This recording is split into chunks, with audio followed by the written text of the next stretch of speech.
Hello, friends. Welcome back to another episode of Theology to Raw. My guest today is my friend, Pastor Paul VanderKlay. If you're not familiar with Paul VanderKlay's work, then I would highly recommend going over to YouTube and punching in Paul VanderKlay. It'll take you to his YouTube channel that has just a slew of long-form conversations, monologues, dialogues, and how do I describe Paul VanderKlay? Whenever my guests sign up to be on the podcast, I always ask for a bio. They usually give me a decent paragraph. His self-proclaimed bio simply read "Failed Calvinist Minister." So I'll let you do with that what you want. Paul is just such a thoughtful person when it comes to bridging the gap between culture, philosophy, theology, and ecclesiology. And in this conversation, we're all over the map. We begin by talking about kind of how should we as Christians think about our post-election season that we're living in. It's coming to an end in one sense. And also, what is the situation of the church in our very unique, and one might say, cataclysmic cultural moment. So I'll leave it at that. I think you'll enjoy this conversation. Buckle up, folks. This is going to be a ride. So please welcome back to the show, the one and only Paul VanderKlay. Paul VanderKlay, welcome back to Theology in the Raw. Great to be here, Preston. It's been a few years. Yeah, it has. Several things have happened since we... I think I had you on maybe 2 or 3 years ago, and I think we talked a lot about Jordan Peterson, intersection between culture, church, politics. So why don't we start there? So we are living in this interesting stage post-election. Trump 2.0 about to descend on us, and very, very, very mixed opinions about our cultural moment, whether we are headed into a good time politically, a bad time, is democracy at stake, or is it being restored? Blah, blah, blah. Depending on which news outlet you're listening to, you might get different opinions. But would love to hear your thoughts on how have you processed our cultural moment in this post-election season? And it's an open-ended question. It's designed to be that way, because you and I could banter around about all kinds of different stuff for probably the rest of the day. But. Yeah. I think Trump winning an election after losing an election has the potential of teaching people that thought they knew what history was going to bring them that they really don't. And I tweeted, and you caught that. I tweeted yesterday too. I think we are entering into an era where I'm just frustrated with Christian YouTube. I get frustrated with in my own profession. I'm a pastor. I'm an active pastor. I pastor a local church. Because I think both sides of the Christian conversation that has sort of been accentuated with the election of Trump are missing the bigger picture and the bigger conversation that we are currently in a sea change moment, perhaps of the scale of what we saw during the Protestant Reformation. Now, the Reformation is what most Protestants will sort of key in on, but it's important to remember that right before Luther pounds those 95 Theses in Latin on a door of the church, Columbus discovered America. Tons of things. In fact, Carlos Eyre, one of the better recent books on the Reformation, called Reformations, that I've read, notes that this whole generation, I mean, we tend to pay attention to Gen X, boomers, et cetera, et cetera. This whole generation of Luthers was marked by this discovery of America, and that fundamentally changed their worldview. It would be as if, in some ways, Elon Musk went to Mars and we found little green men.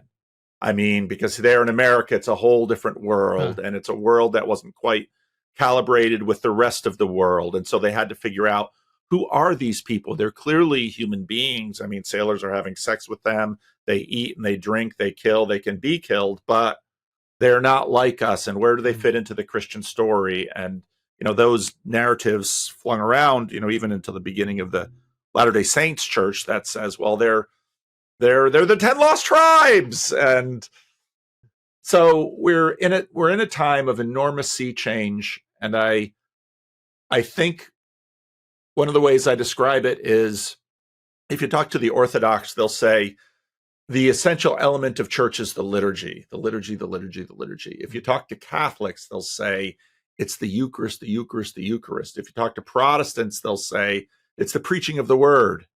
And I think we're probably entering into another phase where all institutions are going to be disrupted. We're seeing the disruption of government as we know it right now, but the church is also being disrupted. Mm-hmm. And I think this next segment is going to be the communion of the saints and figuring out what that looks like. Because the preaching of the word was deeply tied, I think, to the printing press. Yeah. And it doesn't mean that any of the other things go away. All churches have liturgy, all churches have Eucharist, all churches have preaching or proclamation of some sort, and all churches have communion. But I think right now the struggle is going to be for people who can online source preaching. I mean, many people today, if they go to church, the one thing they can't get online from their church is Eucharist and personal attention. And I think this is why we see a renewal of consciousness of sacraments. And I think it's why we see a deep hunger for community. And I think the disruption of roughly speaking,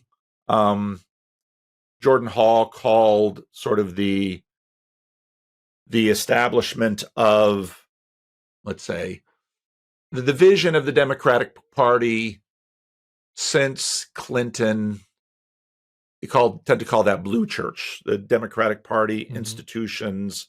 And when Trump won his first term, Aaron Sorkin writes this letter that gets picked up, I think, in Vanity Fair. And it's, this is an abnormality of what is happening. We just had we just had the Jesus president and Barack Obama, and Donald Trump won, and somehow it's an abnormality, but this isn't the flow of history. We're going to make sure that this never happens again.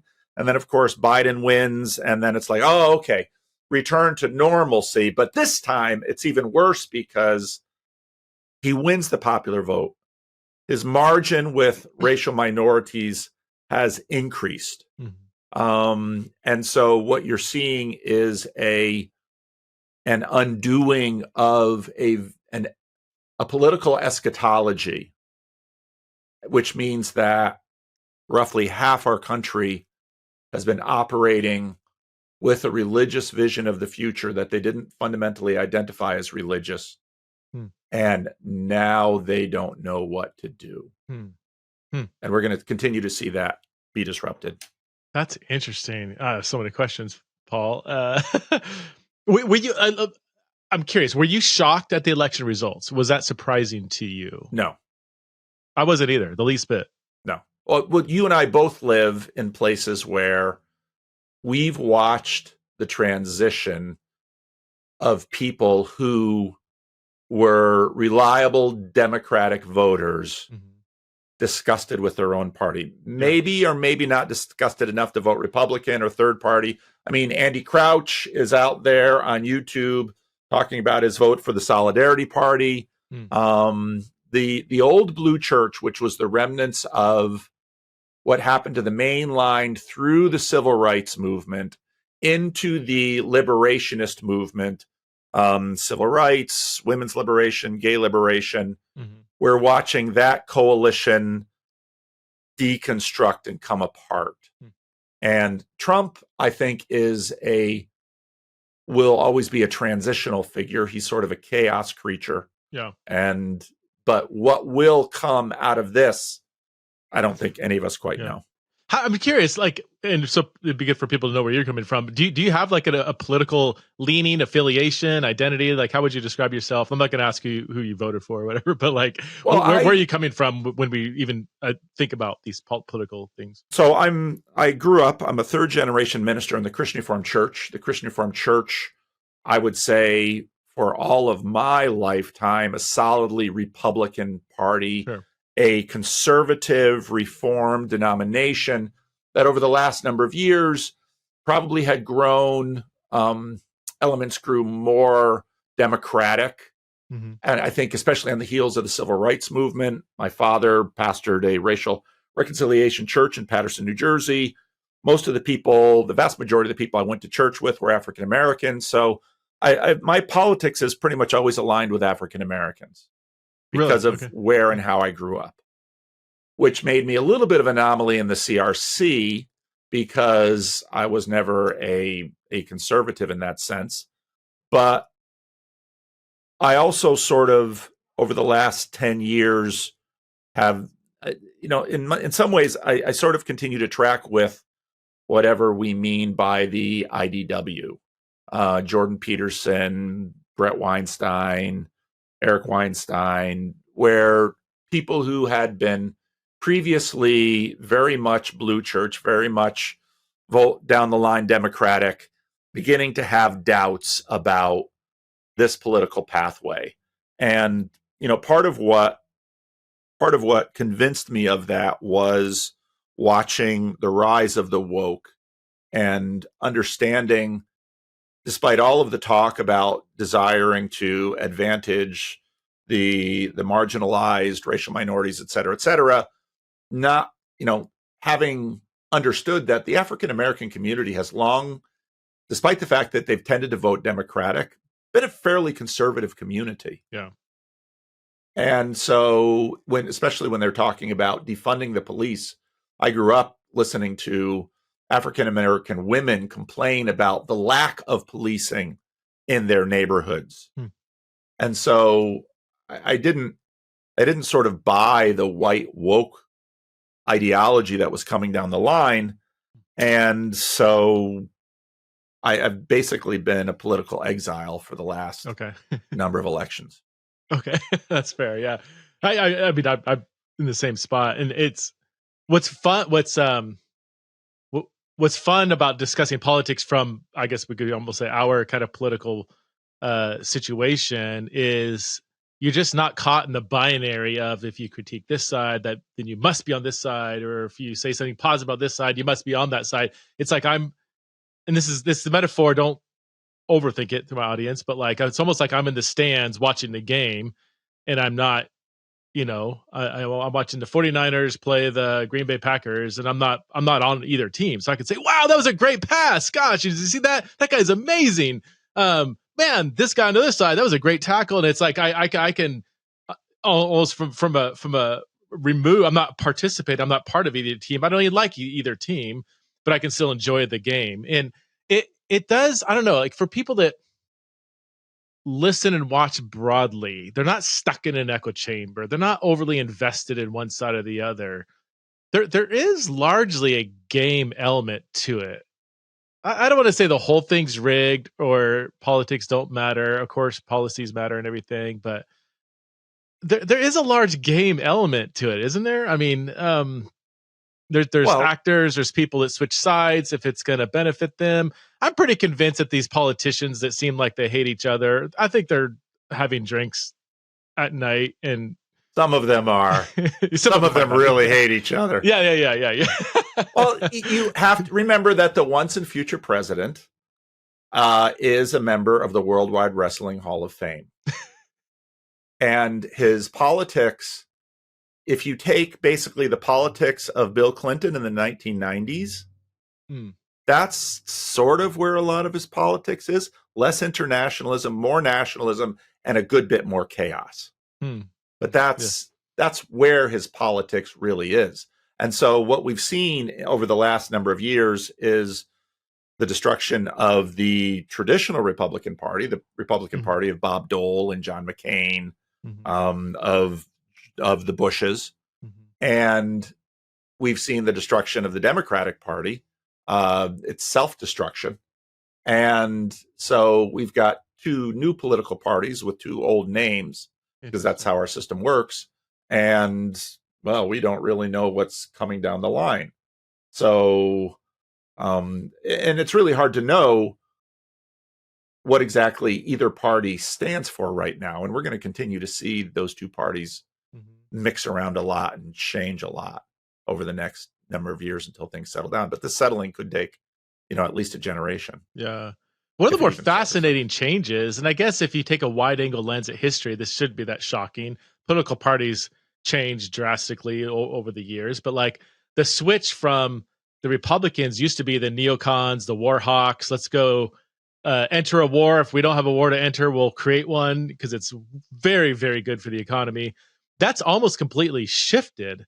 Now you listen to people on the right, people like Tucker Carlson or RFK or even Trump to some extent. You can never really trust, what he says fully. But I mean, they're the more like, let's stop funding these wars. Let's get out of these wars. Let's whatever. And now you have, the Cheneys endorsing Kamala Harris, which was so funny.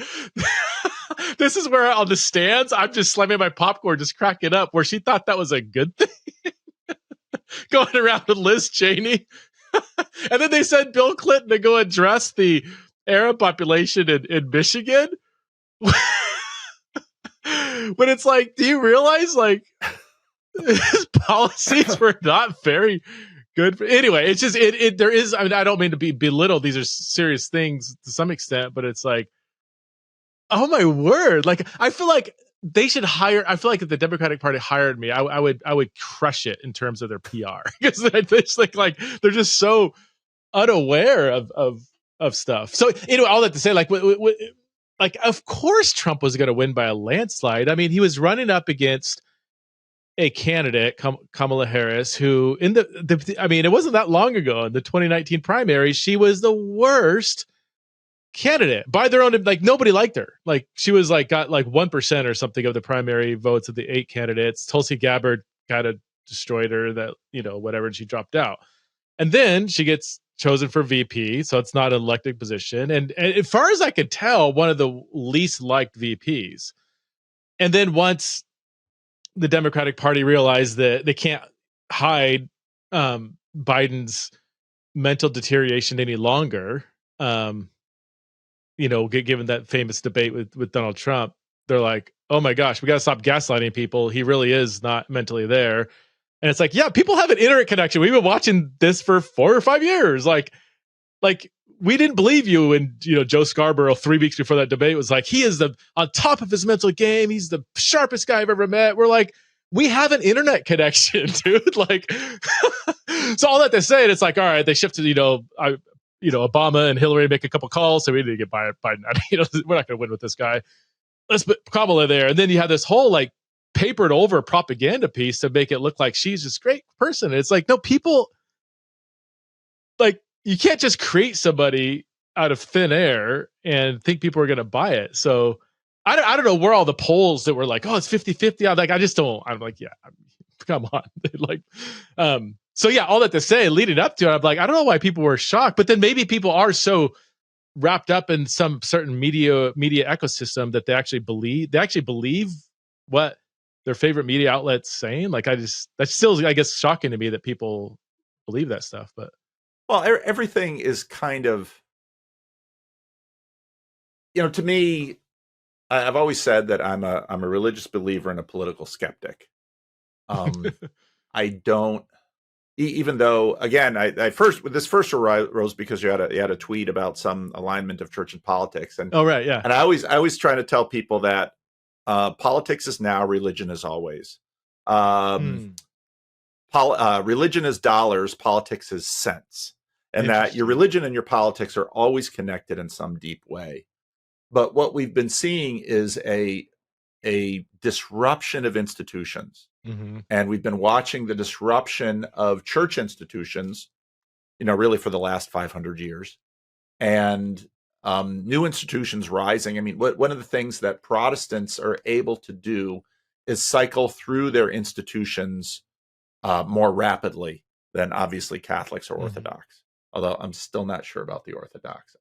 Now that the Orthodox are really coming to America, and I'm getting a closer and closer look at them, I really don't quite know what to think of them, and I really don't know what America is going to do to Orthodoxy. I suspect not just America, but the Americanization of the West as America continues to transform the countries in its orbit, sort of in America's likeness. Because remember, America is sort of the first great post-religious state, even though it's also deeply Protestant. Hmm. And up until the civil rights movement, there was sort of in a very Protestant way, the state church of America was itself an invisible church of implicit agreements between mostly white Anglo-Saxon Protestants. That was the state church in America. And as that church, the civil rights movement created an incredible confidence crisis for that church, because what the civil rights movement exposed was a deep injustice at the heart of their implicit agreements. And then that, I think, set in the wave of liberation movements. But of course, those liberation movements, in the context of a religion, especially Protestantism, that's deeply tied to this book, this library we call the Bible, where you're going to have to figure out what's the relationship between those liberation movements and this book. And a lot of your ministry has in fact been trying to synthesize that, and a lot of your ministry has been trying to help institutions walk through that. And some of what has happened in the Christian Reformed Church. Part of what has happened in the Christian Reformed Church is not disconnected with what has been happening in politics.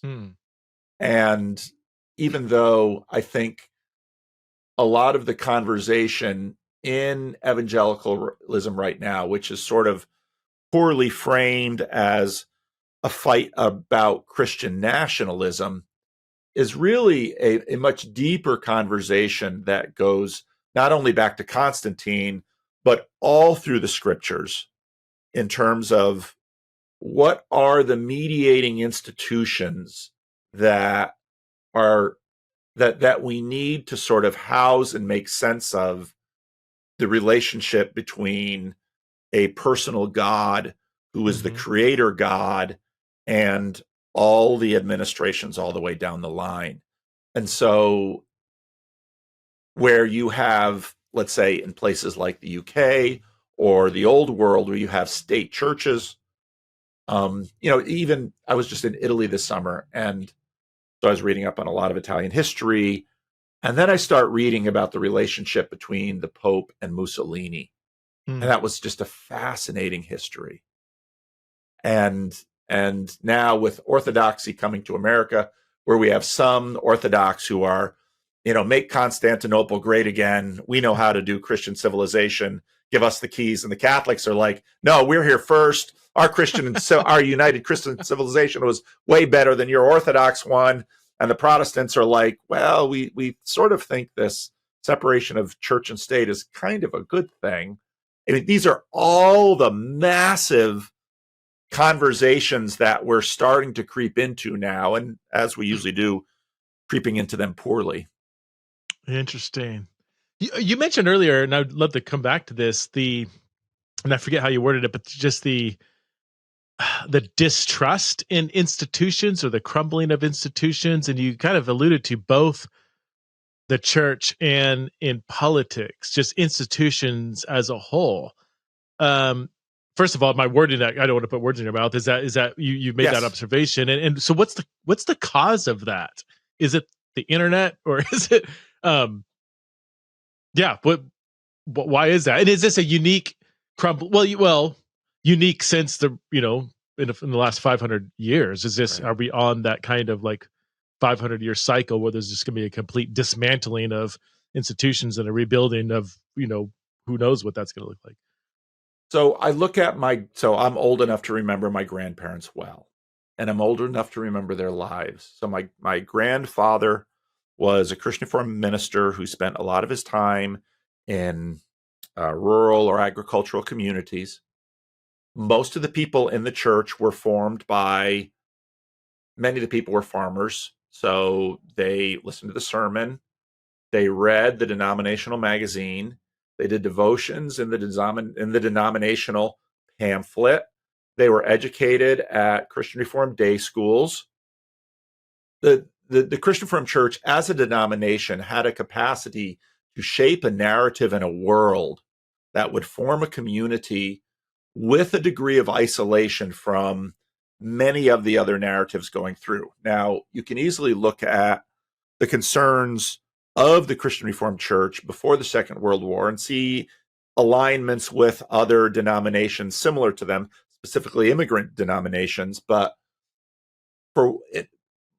before the Second World War, before television, before cable news, before the internet, church structures had at least a fighting chance of doing the shaping and forming of its people in terms of not just what people would consciously profess to, but how they saw their world at a level much deeper. Today,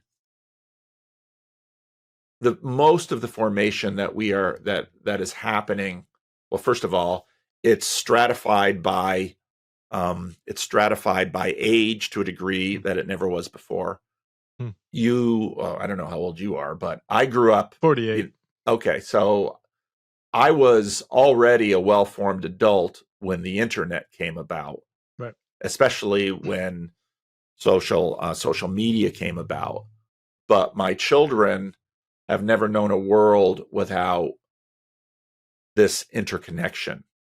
And so institutions are products of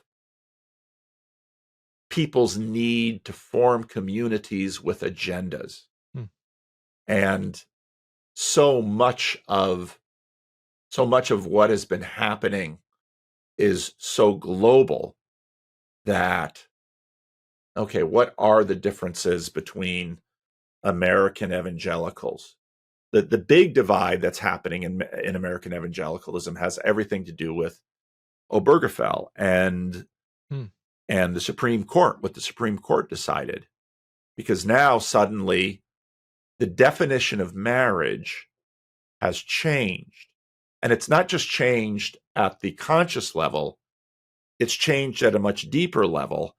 And that's going to impact churches. So now churches line up, not along the things that divided Methodists and Presbyterians and Mormons and Catholics and Orthodox.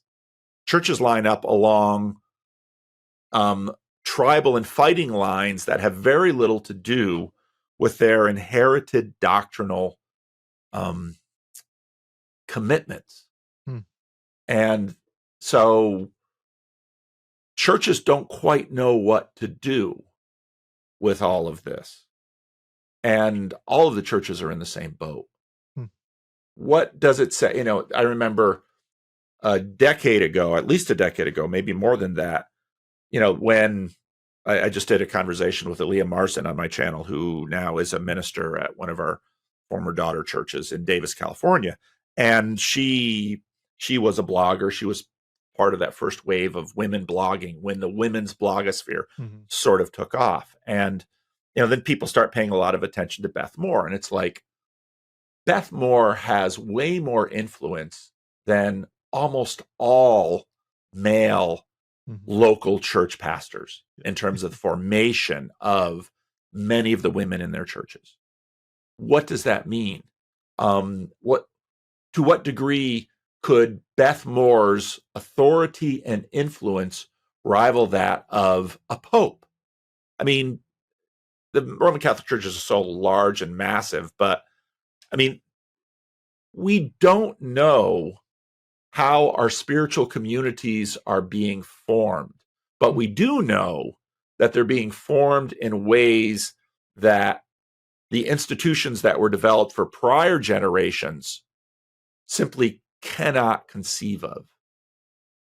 Is that a bad thing? Because I agree with you. I mean, the possible spiritual, psychosocial, whatever mental influences in your average churchgoer is absolutely extends far beyond its local church context for the most part. Is that a good thing or bad thing, or is that not the right question? I don't know that that's the right question. It simply is, and it's going to be inescapable. You know, probably Rod Dreher's most important book was The Benedict Option. And I remember when that book came out, it seemed like, yeah, the Christian Reformed Church, the Benedict option was sort of its default option until sort of the Second World War, which sort of pulled young men out of all of their little siloed church insular bubbles into this massive thing called the Second World War, where suddenly they begin to discover, well, how different are the Christian Reformed youth from the Presbyterians and the Methodists and the Episcopalians and the Baptists and. Mm-hmm. And okay, what does that mean? So then we have the United States having this global empire that's basically works on lowering borders and interconnectedness. And so what does that mean in terms of our basic assumptions about, do we believe in God? Do we pray? What does faith look like? All of these things have been disrupted. But okay, so then what does the local church do then? You know, we've had a season in the seeker movement of, I mean, is Hillsong the most influential liturgical movement of the 20th century? Or is Hillsong just a representation of technological disruption that has moved through? Then that's only looking at the Protestant church. You know, looking at the other churches, forces, we're able to see forces moving through the church in ways that in modernity we couldn't see as easily. This is really hard to, I mean, I've got thousands of hours of video on all this stuff, but yeah. it's again, and about the easiest way to, well, Donald Trump has his own version of the Bible. And think about that. Now he uses the King James, and he throws like the Declaration of Independence or some of these other things in there. But he's for $60 he'll sell you a book that's in public domain with a bunch of other articles in public domain. And again, just apart from the political aspect of it, what does this say? I mean, do you know who the first American president, the first divorced American president was? No. Ronald Reagan. Are you serious? Yeah. It was that big of a deal. The first Catholic president, of course, was John F. Kennedy. Yeah. And that was a big deal. Yeah. Now, the shape of Biden's Catholicism has been a big deal for some. Mm-hmm. But, of course, Biden and Pelosi, both Roman Catholics. Right. These religious tags do not mean what they used to mean.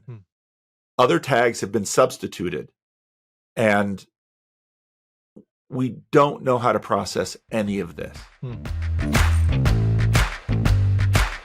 Hey friends, if Theology in Raw has blessed or challenged you in any way, would you consider supporting the show through Patreon at patreon.com/Theology in the Raw. We are actually revamping our bonus material that Patreon supporters get. So we are going to 2 bonus Q&As per month for all the different paid levels. Silver level gets access to ask questions for the Q&A episode, and also you will get access to Exiles in Babylon archived content, which will be releasing different videos every month. Also access to bonus research episodes that I'm gonna record from time to time. access to rough drafts of certain things I'm working on, which is a little scary for me to let people look into that because it's a rough draft. Gold and Gold Plus members get, we have monthly Zoom chats and all the other perks that the other tiers get access to as well. So again, if you want to support the show, it really, really does help us to flourish as a ministry. Again, patreon.com/theology and the raw. I will see you in the community. The Exiles in Babylon Conference is happening again April 3rd to April 5th, 2025 in Minneapolis, Minnesota. I cannot wait for this conference. We're talking about the gospel and race after George Floyd. We're talking about transgender people in the church, social justice in the gospel, two perspectives, and a dialogical debate about whether the evangelical church is good for this country, featuring my new friend Adam Davidson. He's an atheist journalist, and Sean McDowell, my other good friend. They're going to banter around about that topic. We also have Latasha Morrison, Ephraim Smith, Mark Yarhouse, Malcolm Foley, and many other awesome speakers. We're also adding some breakouts this year, and we're going to have a killer after party. And I can't wait for that one, actually. If you want to attend a conference, you can do so by going to theologyraw.com. You want to register early. We do have an early bird, a fairly aggressive early bird special. It ends December 31st. So if you are planning on attending the conference, you want to sign up before then. You can also attend virtually if you can't make it out to Minneapolis. Again, April 3rd to 5th, Minneapolis, Minnesota, Exiles of Babylon. Go to theologyandtheraw.com, and I hope to see you there. So we're living in a period of disruption, politically, ecclesiologically, culturally. What is the church going to look like 5, 10, 25 years? Or maybe a better question is, what are some ecclesiological changes, tweaks, edits, or just things we should revisit so that we as a church can emerge in a more healthy state given the cultural upheaval? Than how can we look better in 20 years than we did 20 years ago, if that makes sense? What are our metrics of health going to look like? That's the better question. Yeah, what do you think? So I think it can't be just numbers. It can't be no. Growth. It can't be size of buildings and stuff. I mean, these are so obvious. Right. But those won't be completely. Those will be signs of things. And it's helpful to look back. Let's say, so again, I was in Italy this last summer, and of course, when you go to Italy, you begin seeing these cathedrals. And so I was at the cathedral in Milan, which is just a jaw-dropping building. I mean, it's an astounding building, and many of these cathedrals were and still are. But to try to get your head around what is this? People go to the Vatican and are just amazed at this at St. Peter's. Okay, and then when I say, well, I'll ask sometimes, well, what did it cost? And they're like, think about million. I said, it cost them the Protestant Reformation. Oh, and you just try to think about how do you do the math with that? And so I think churches are increasingly going to evaluate their success on the formation of their membership. Mm-hmm.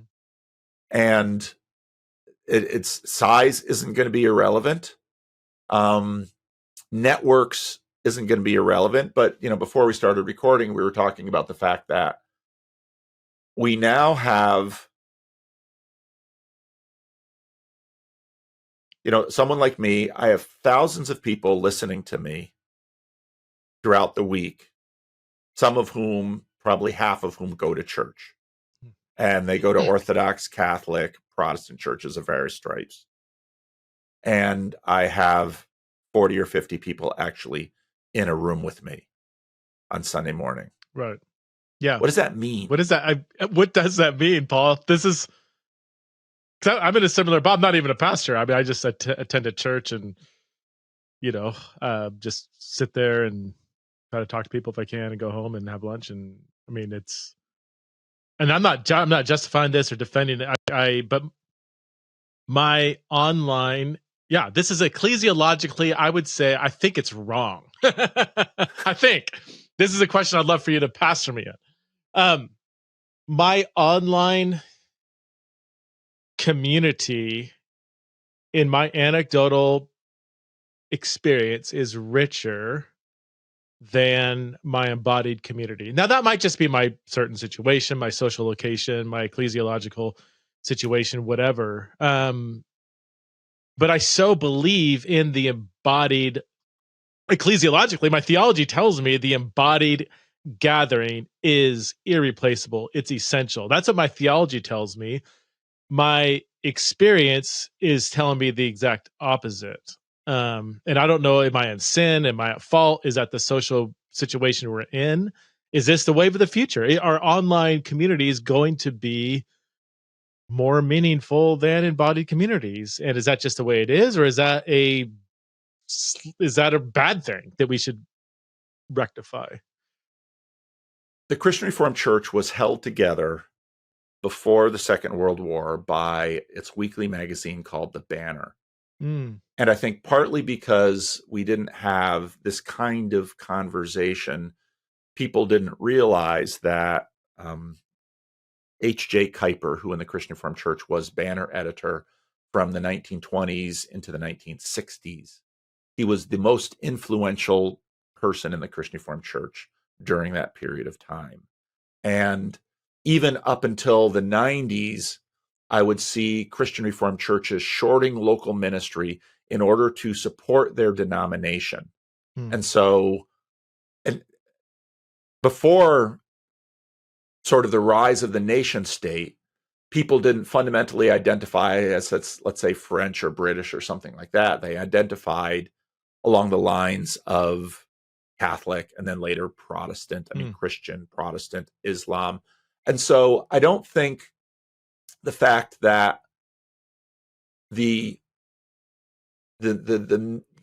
carriers of our network has changed shouldn't disrupt us to the fact that we as human beings have always dealt deeply in broad identities that go beyond nuclear family, particular local church, et cetera, et cetera. So I don't think, I would say it would probably be true that in the 1930s, my grandfather might have been able to say something similar to what you just said. He'd feel more at home in the Christian Reformed Church than necessarily in any one of the local churches he was pastoring. Now, of course, for pastors, that's always different, because back in those days, you'd stay in a local church 4 to 6 years. And so in that sense, you were part of this other network, this other body that was the Christian Reformed Church, whereas many of the local people, their local church was their body. And so now that people spend hours a day connected to networks that aren't ostensibly religious, here's another thing to keep in mind, that this definition of religion also changed radically in the last few hundred years. Tom Holland has been one of the good guys to sort of point this out. If you were to time travel back into ancient Greece and look around, you would say, sort of like the Apostle Paul, you're a very religious people. But what did religion for them was, okay, if I want to get my army to Troy, it might come at the sacrifice of my daughter. So I'm going to, I'm Agamemnon, I'm going to sacrifice my daughter to get fair winds to appease Poseidon. Then we had this change in secularism and what is religion. So when the British went to India, the British looked around and thought, oh, these are very religious people. And the Indians looked at them like, what do you mean? We don't have a religion. No, you do have a religion. It's called Hinduism. This Hindu basically is the same as India. That's your religion. It's your operating system for the world. So now we have networks where we don't necessarily tag our ultimate commitments or ultimate frames of how the world will work as religious necessarily, but for people like you and I that are formally religious in this one sense of the word, now suddenly, well, do I trust more in Jesus or in the Federal Reserve or in the U.S. Army or in the state of the climate circa 1950 instead of 2024? Where really is my hope? Religious people have a formation, a set of practices that there may or may not work in order to connect us with, this Jesus of Nazareth and the declaration that he somehow rules over climate and over second comings and over change in governments. So, but everybody's got some kind of religious code they're running. And so on one hand, I think the impulse that you have, the nervousness that you have is very worth investigating. Yeah. But I don't think the answer is quite so simple as turn off the internet and read your Bible. Well, that's obviously, I wouldn't, that this weird space we're living in has been made possible by the internet. That simply, right? I mean, I think is just an intrinsic part of human civilization for the foreseeable future. It is what it is. Kind of like post-printing press, right? It's now, rather than 10% of the people being literate, 90% are going to be literate, and they're going to have historically unprecedented access to information that disrupted the institutions at that day. No longer could people that know Latin say this is what the Bible means. Now you got people reading it for themselves. Like that was you cannot go back to a pre-internet age, and that just disrupted the ecclesiological structures, for good or for ill. It just is what it is. And we're in a similar situation times 1,000 with the internet. So yeah, is CCLI a denomination? Can you answer that question? Can you explain what that is? I mean, I know what it is, but just CCLI is this licensing organization that churches all over the English language world, especially in the United States, because that's where the licensing is, because it's a legal framework. The top 5 or 10 CCLI songs dominate liturgy in a massive number of churches in North America.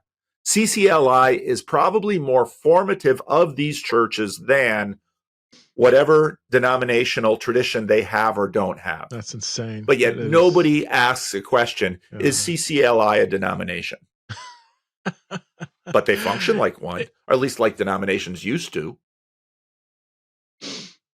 Golly, I love how you could just take such a quick turn with something that seems completely unrelated within seconds. It's just like, oh, this is intrinsically what we're talking about, actually. What would I think this is true that either Chris Tomlin, maybe it's Chris Tomlin, is the most sung music artist in the history of the world, or something like that. Like more people sing.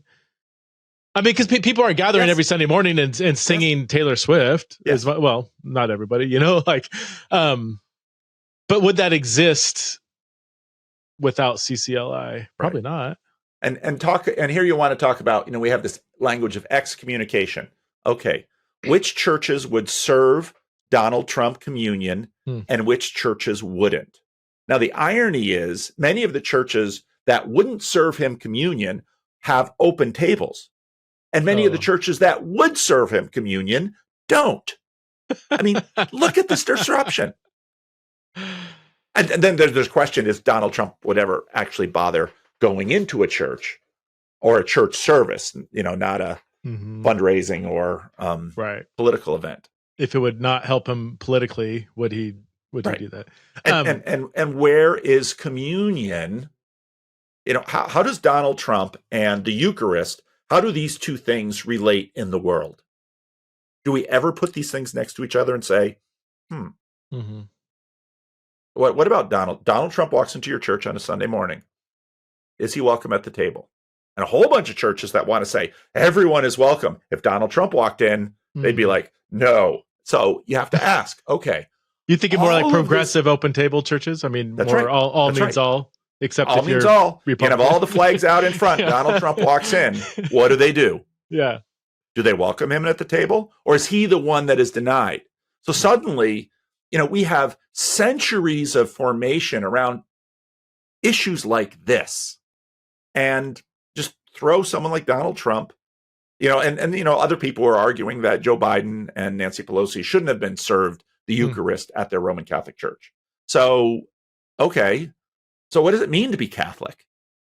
Isn't the whole business of, so we had an event in Thunder Bay where, a bunch of people from my sort of post-liberal, progressive, and the pastor served communion. I thought, oh boy, so that the Orthodox can't take communion from anybody but an Orthodox, and the Catholics can't take communion from anybody but Catholics, and the post-Christians are just going to look at this and not quite know what to do, and the Protestants are like, communion, sure. So exactly, what does the Eucharist mean today? And we have all of these issues around us, most of which we don't bump up against too readily, but they're all out there. Yeah.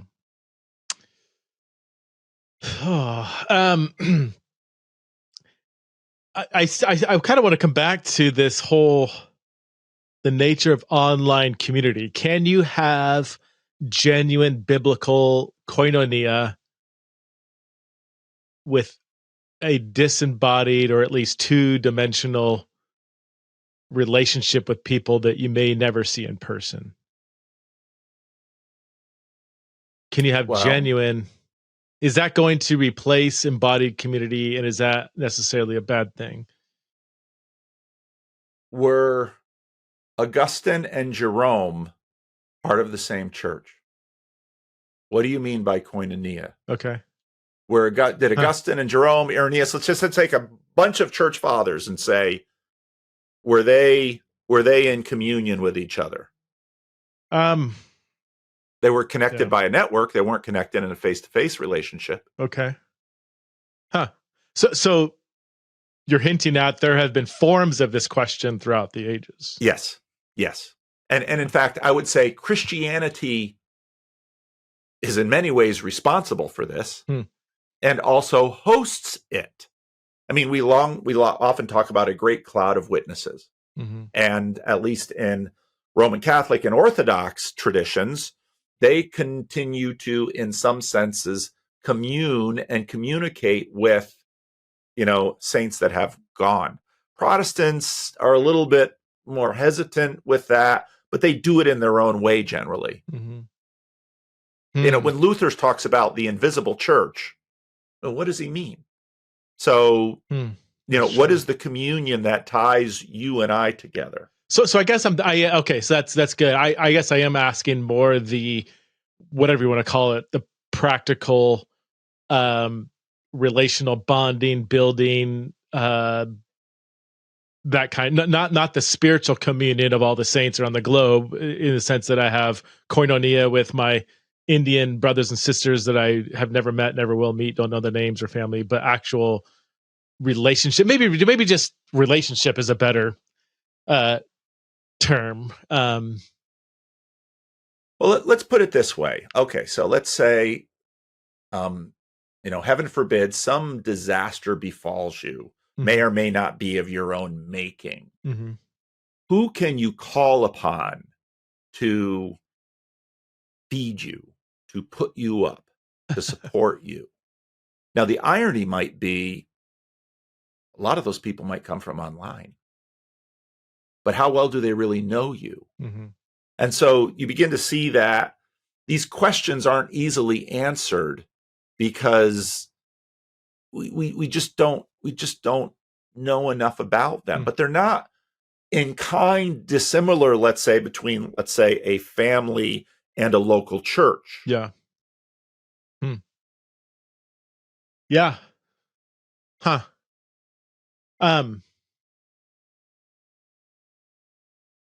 Let's imagine we didn't have the internet, but you're still writing books. Yeah. Okay. How has the internet changed what used to be book communities? And, every publisher knows this, because if I decide one day I want to write a book, I could probably find an agent and find a book deal pretty easily. Why? He's already got an online following. Yeah. And so what we have are these different modes that have changed. And we're still not, these new modes are so new, just don't know how they fit. But this isn't, again, when you think about the Roman Empire and what Christianity did. Let's say Christianity starts as a mode of, religions are sort of segmented by ethnic groups, except in the empire, you begin to have some of these other cults sort of creeping up. You have the cult of the emperor. And in some ways, Christianity is a lot like the cult of the emperor. There's sort of these two fast growing religions in the early centuries, and they compete. And that's why Jesus is Lord. And, they're sort of fighting in that sense. But if you look at so much of what the Apostle Paul has to deal with, he's really dealing with a lot of the questions that the experience of diaspora has forced onto Jews living in a cosmopolitan world. And it isn't incidental that in the book of Acts, for example, when this persecution arises, the disciples stay in town, and it's Paul, Stephen, Philip, the deacons, who are from the diaspora, they have to flee. So you can see right there another sort of dislocation and disruption that the empires had affected. And we're just in the middle of another one. So I do think my ecclesiology is pretty flexible. In fact, I think a New Testament ecclesiology is designed to be multi-ethnic, multinational, not on this mountain, not on that mountain, but wherever people are gathered, sort of thing. And it is designed to not be like the quote unquote ecclesiology of ancient Israel, which was mono-ethnic, which was geographically here, not there. The church is completely different. So I do think it has a built-in malleability, flexibility. It can morph and switch and change. So I wonder if, I've never thought about this in terms of like post-internet, pre-internet, but I do wonder if it is designed to be okay absorbing and flourishing in a post-internet world, and so it may look quite different. Can you love one another if you haven't met in person? Do people love Taylor Swift? What would they do for Taylor Swift? I love how you keep throwing these curveballs. You should be a major league pitcher.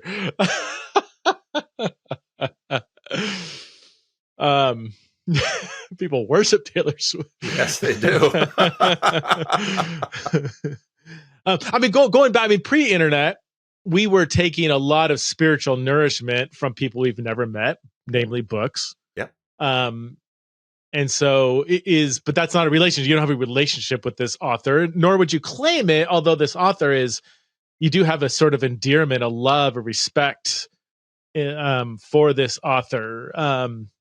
I even often think, especially early on in my Christian journey, the level of influence that like John Piper had over my spiritual formation, the fact that I was nearly going to buy a one-way ticket to the hardest country in Africa because I read Let the Nations Be Glad, like that is a profound effect on my life that from a person that I've never met I have barely now met him once, but So are we just kind of in a similar spot now with relationships? I think I can share this publicly. I was in a people that support the podcast. We have a monthly Zoom chat. Okay, maybe 15, 20 people show up, and the last one we had, I can share this. Because I'm not gonna share names or anything, but like there was probably this one was kind of small, maybe 13 people.